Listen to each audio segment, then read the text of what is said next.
war between the land and the sea begins aboard a fishing vessel, where a group of men work through the night. One casually tosses a plastic bottle into the ocean. Moments later, as the crew hauls in their net, an unearthly scream pierces the air. Entangled within the mesh is a humanoid aquatic creature, a Homo aqua, dragging the men into a moment of pure terror. Elsewhere, Barclay Pierre Dupont is jolted awake by an urgent call. He wakes his daughter, Kirby, explaining that there has been an oil spill off the coast of Scotland and that she will need to stay with her mother for a while. During the drive, Barclay tries to reassure her while discussing the unfolding environmental crisis. After dropping Kirby off and briefly speaking with her mother about an upcoming party, Barclay is contacted by Sergeant Hannah Chakri, who informs him that he has been selected to replace Roger Trevithick on a unit operation. Though confused and reluctant, Barclay complies, meeting General Austin Pierce before boarding a military transport, where he is handed classified material to review. During the flight, General Pierce announces their destination, Dragonera Island, near the village of Cala Escondida. Intelligence Officer Pip shows Barclay footage of the captured Homo aqua. Barclay explains that years earlier he briefly stood in for Roger during an operation, and that clerical error has haunted him ever since. He insists he is not a field officer, only a grade 10 administrator who books transport logistics. Upon arrival, the team undergoes decontamination before being greeted by Colonel Tariq Hashim, who reveals the body of a slain creature once dismissed online as a hoax. Pierce explains the beings were once called sea devils, but are now designated Homo aqua. Hannah theorizes that the species evolved from ancient temnospondylus, more accurately termed Homo spondyle erectus. Examination reveals a pearl embedded in the creature's throat, a natural formation composed of aragonite and calcite, believed to be placed at birth. Pierce suggests it should be returned, acknowledging the symbolic importance of the artifact. As scans continue, Barclay silently crosses himself in respect for the dead being. Outside, Pierce speculates that underwater avalanches in 2020 may have disturbed the creature's hibernation. With Earth largely covered in water, he fears humanity is facing an awakening rival. UNIT sends out a translation pulse, a simple attempt at communication. Later, Barclay receives a message from Barbara regarding Kirby's schooling, reminding him of his fragile balance between family and duty. Nearby, tragedy strikes as a woman is pulled beneath the water by unseen forces. A Homo aqua emerges, retrieving her lifeless body. Soon after, the team discovers that 2 soldiers are missing, their radios echoing eerily from beneath the ground. Digging reveals human remains, leaving the group shaken. Pierce apologizes to Barclay, who insists he doesn't belong there. Pierce counters that history often selects unlikely participants. Hannah explains that UNIT exists to face alien threats, but Homo aqua are not aliens. They are Earth's original inhabitants, sealed underground by natural shifts. Proof of their existence has surfaced before but was buried to preserve human dominance. Now, it seems the species wants the planet back. A positive sighting leads to direct contact. Using translation technology, Pierce attempts diplomacy. The Homo aqua accuse humanity of murder. Pierce argues for peace, but the creatures reject negotiation with individuals. They demand to address all of humanity. Across the globe, Homo aqua emerge simultaneously, triggering worldwide panic. An official summit is arranged at Imperial House, with a waterway constructed to accommodate the aquatic delegates. A condition demanded by the Homo aqua themselves.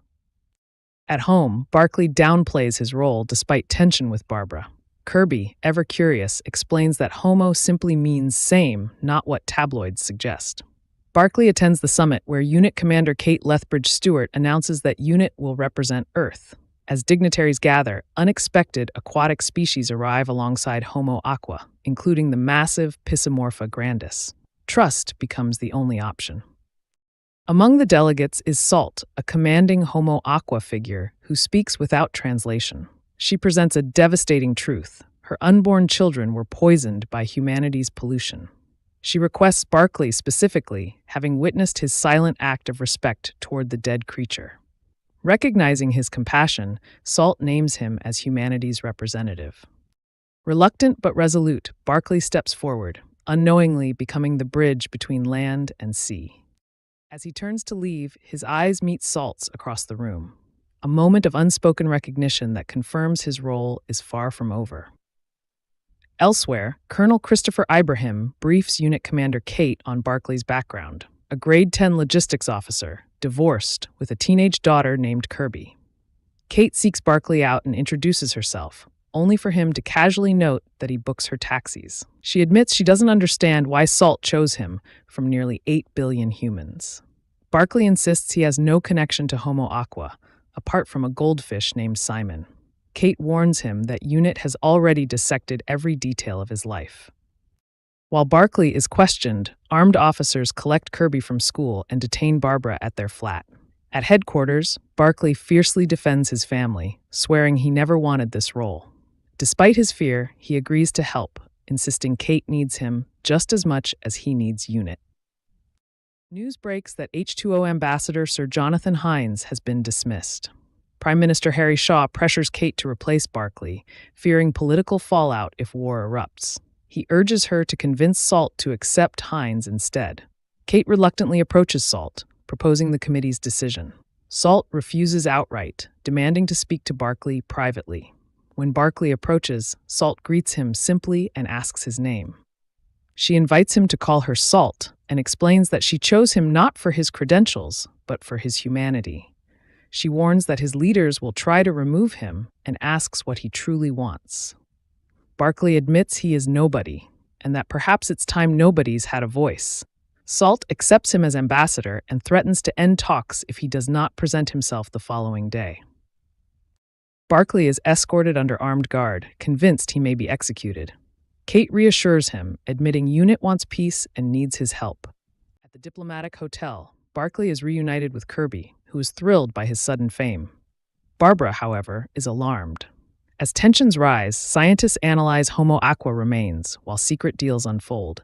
A stolen tissue sample is traded to industrialist Keith Spears, who plans to protect his corporate interests even if it means war. Simulations predict global economic collapse should Homo Aqua seize control of the oceans. When Barclay's identity leaks to the press, the hotel is besieged by reporters.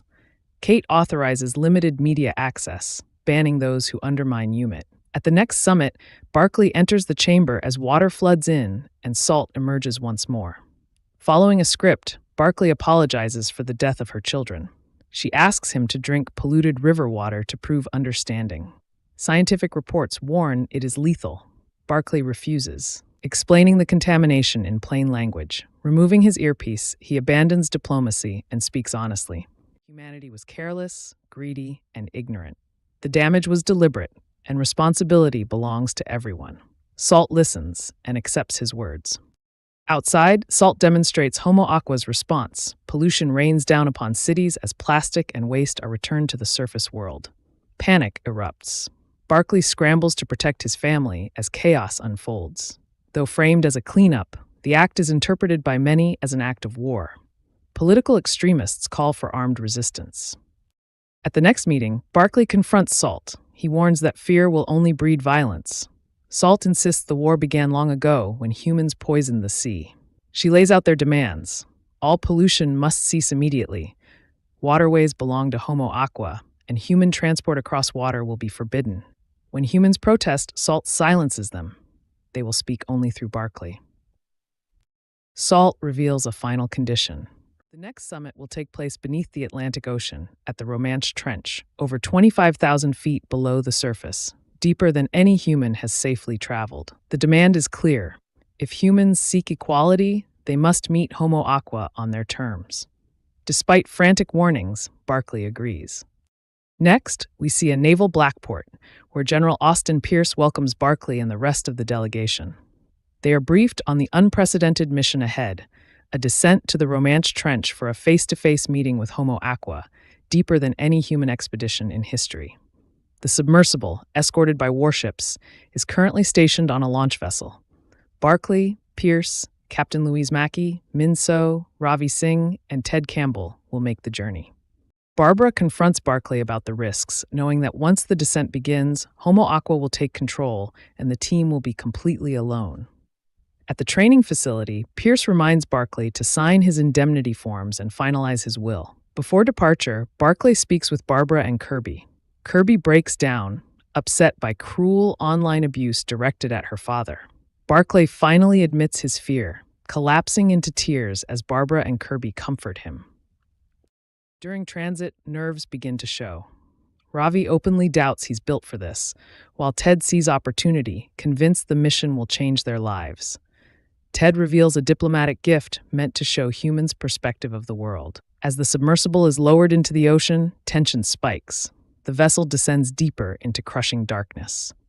When Ted panics over moisture inside the cabin, Barclay reassures him it's only condensation. Above the surface, political pressure mounts. Kate insists UNIT must have a voice in emergency talks.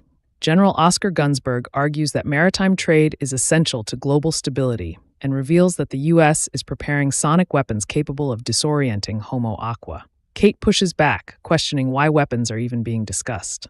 Sir Keith Spears and General Dusolier argue peace is already lost, accusing UNIT of weakness.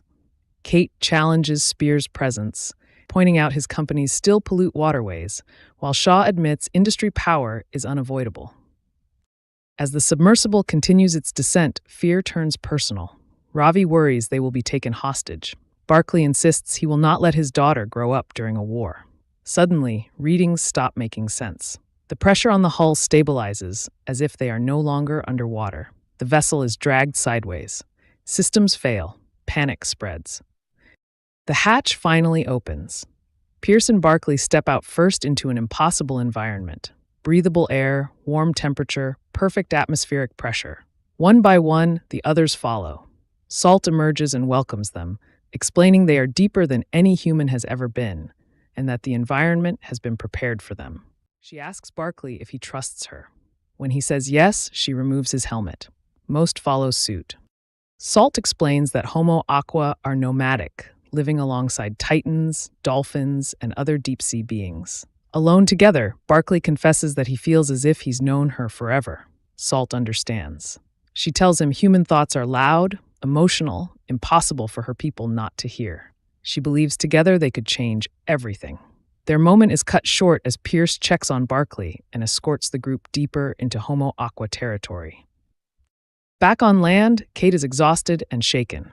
Christopher Ibrahim urges her to rest, warning that UNIT may soon be shut out entirely. Shirley brings troubling intelligence from Cobra meetings, a word repeatedly surfacing, severance.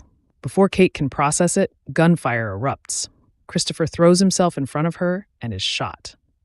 In the depths, Ted presents the diplomatic globe to Salt, then coldly declares her war already lost.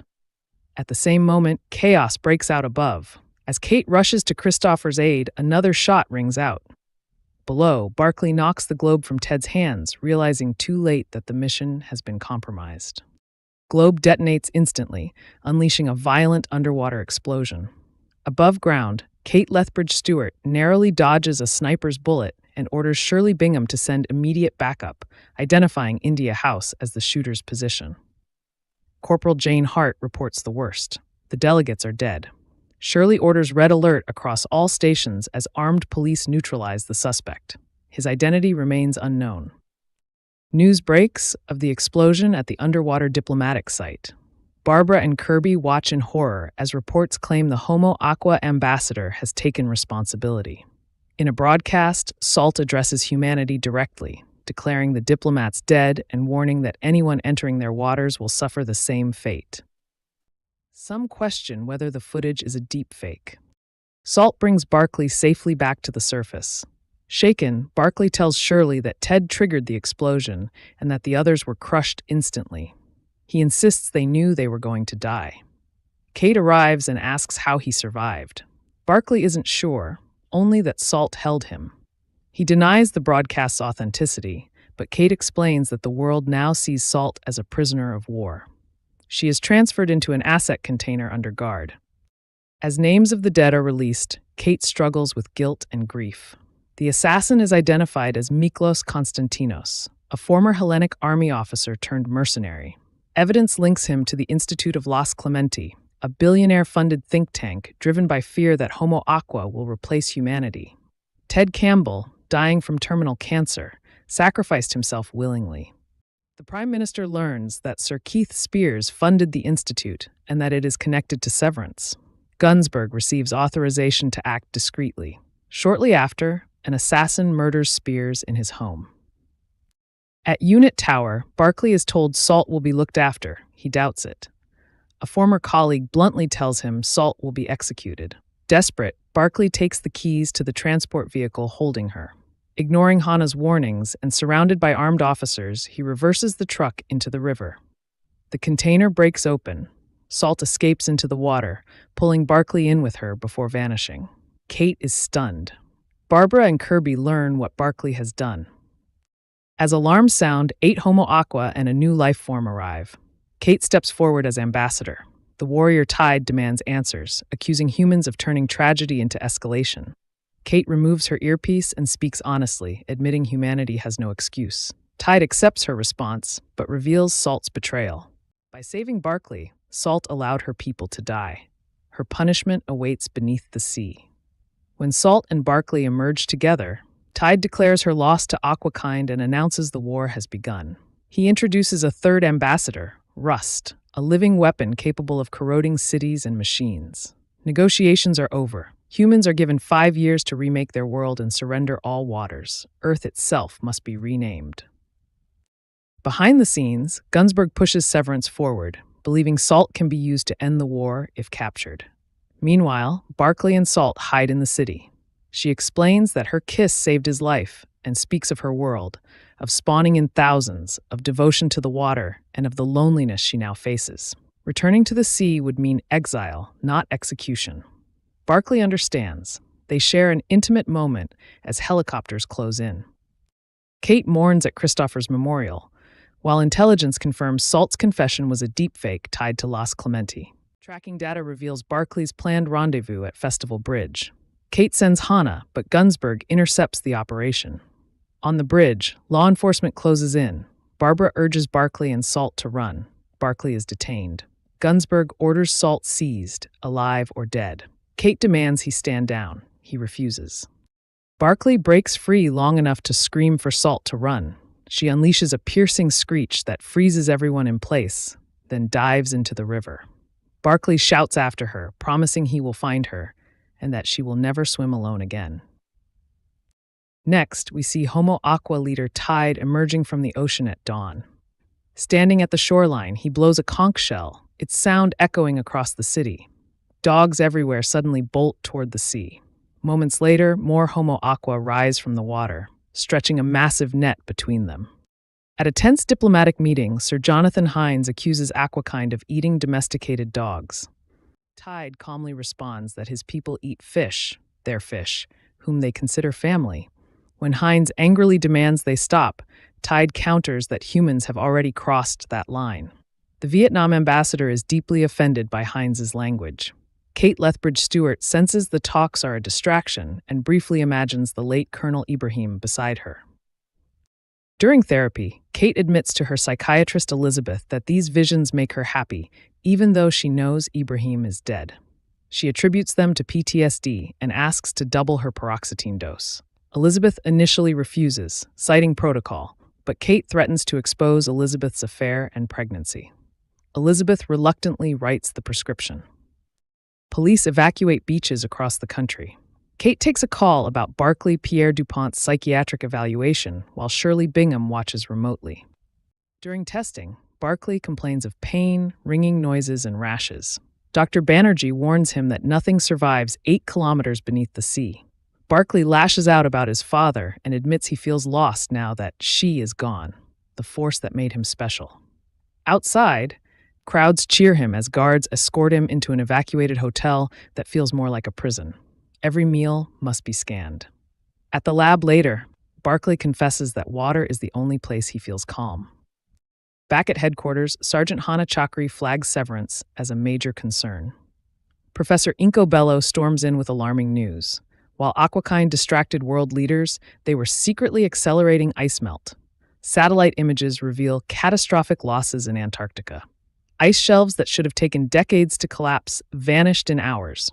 If all ice melts, Bello warns, sea levels will rise dramatically and carbon will flood the atmosphere. Aquakind, he insists, has already won. Aquakind spokesperson Kind appears on a live broadcast, claiming they are merely restoring balance. Humans, he says, started this war before Aquakind ever woke. Watching from his hotel, Barkley listens as Kind declares that within 5 years, all water will be free, and humanity cleansed. Barkley is briefly escorted out to a pub where Kirby and Barbara Pierre DuPont confront him. Barbara accuses him of being useless and obsessed with salt. Overcome, Barkley admits he sneaks out nightly to the coast, calling for salt in the water. She never answers. He breaks down, and his family consoles him. Meanwhile, Generals Dusselier and Gunsberg review footage of Barkley's nighttime rituals. Dusselier suspects human interference in Aquakind communications, but insists her name stay off the record. Kate later confronts Prime Minister Harry Shaw about severance. He refuses to act. That night, a hotel guard switches Barkley's scanner. A hazmat team sedates him and injects something unseen. By morning, Barkley races to the sea and calls for Salt. She finally appears. They reunite and kiss. Salt admits she knew about the ice melt, but not the deadly tides. She tells Barkley he can still help humanity by asking Aquakind for a cord. Barkley agrees.